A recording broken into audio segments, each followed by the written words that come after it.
നമസ്കാരം. ഹമാസ് തലവൻ ഇസ്മായിൽ ഹനിയ കൊല്ലപ്പെട്ടതിന് പിന്നാലെ ഇസ്രായേലിനെതിരെ നേരിട്ട് ആക്രമണം നടത്തുമെന്ന് ഇറാൻ മുന്നറിയിപ്പ് നൽകിയിരുന്നു.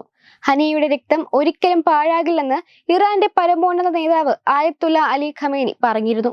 അതുകൊണ്ട് തന്നെ കനത്ത തിരിച്ചടിയാണ് ഇസ്രായേൽ നേരിടാൻ പോകുന്നത് എന്നാണ് ഖമേനിയുടെ വെല്ലുവിളി. എന്നാൽ ഇസ്രായേലിനെതിരെ ആക്രമണം നടത്തിയാൽ കനത്ത തിരിച്ചടി ഉണ്ടാകുമെന്ന് ഇസ്രായേൽ മുന്നറിയിപ്പ് നൽകിയിട്ടുണ്ട്. പശ്ചിമേഷ്യയിൽ ഇറാൻ ഇസ്രായേൽ സംഘർഷം കൊടുമ്പിരി കൊള്ളവേ അബ്രഹാം സഖ്യ രൂപീകരണത്തിനുള്ള സാധ്യത വർദ്ധിക്കുന്നതായാണ് റിപ്പോർട്ടുകൾ പുറത്തുവരുന്നത്. ഇറാന്റെ പ്രകോപനങ്ങൾക്ക് പിന്നാലെ യുഎസും യുകെയുമായി സംസാരിക്കുകയാണെന്ന് ഇസ്രായേലി പ്രതിരോധ ഉദ്യോഗസ്ഥരുടെ വെളിപ്പെടുത്തലാണ് ചർച്ചയ്ക്ക് ആധാരം. ഇറാനെതിരെ യുകെയും അമേരിക്കയും കൂടി ചേർന്ന് സഖ്യം രൂപീകരിച്ച് പ്രതിരോധിക്കാൻ ഇസ്രായേൽ താൽപര്യപ്പെടുന്നുണ്ടെന്ന വിവരങ്ങൾ നേരത്തെ പുറത്തു വന്നിരുന്നു. ഇസ്രായേൽ പ്രധാനമന്ത്രി ബെഞ്ചമിൻ നെതന്യാഹു അബ്രഹാം അലയൻസിന്റെ സാധ്യതകളെക്കുറിച്ചും പരസ്യമായി സംസാരിച്ചിരുന്നു. കഴിഞ്ഞയാഴ്ച യുഎസ് കോൺഗ്രസിന്റെ സംയുക്ത യോഗത്തിൽ നടത്തിയ പ്രസംഗത്തിലാണ് ഇസ്രായേൽ പ്രധാനമന്ത്രി ബെഞ്ചമിൻ നെതന്യാഹു അബ്രഹാം അലയൻസ് എന്ന വാക്ക് പ്രയോഗിച്ചത്. നാറ്റോയുടെ മാതൃകയിൽ ഇറാനെ ലക്ഷ്യമിട്ട് അബ്രഹാം അലയൻസ് എന്ന പേരിൽ ഒരു പുതിയ സൈനിക സംഘം രൂപീകരിക്കണമെന്നായിരുന്നു ബെഞ്ചമിൻ നെതന്യാഹു നിർദ്ദേശിച്ചത്.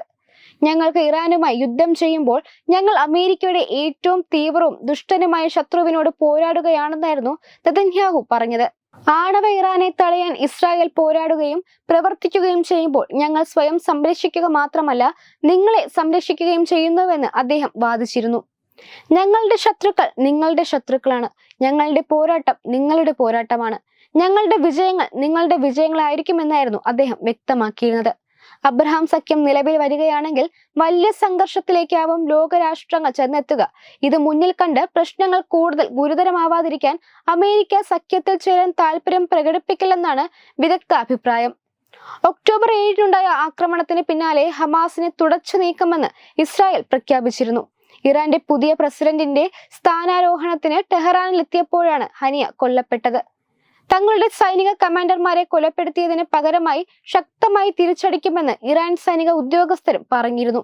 ഇസ്രായേലിനെതിരെ ശക്തമായ ആക്രമണം നടത്താൻ സൈന്യത്തിലെയും റവല്യൂഷണറി ഗാർഡുകളിലെയും കമാൻഡർമാരെ ഖമേനി ചുമതലപ്പെടുത്തിയതായും റിപ്പോർട്ടുകൾ വന്നിരുന്നു.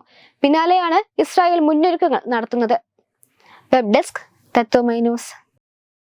Powered by Jyothis. Realizing your dream home. Our ongoing luxury apartments projects are Crown near Karivattam, The Square near UST Global, White Manor near Achigal Ambalathara, and Evergreens Luxury Villas near Tirumala.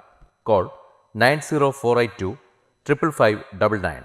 Jyotis Building Promoters Private Limited, Thiruvananthapuram.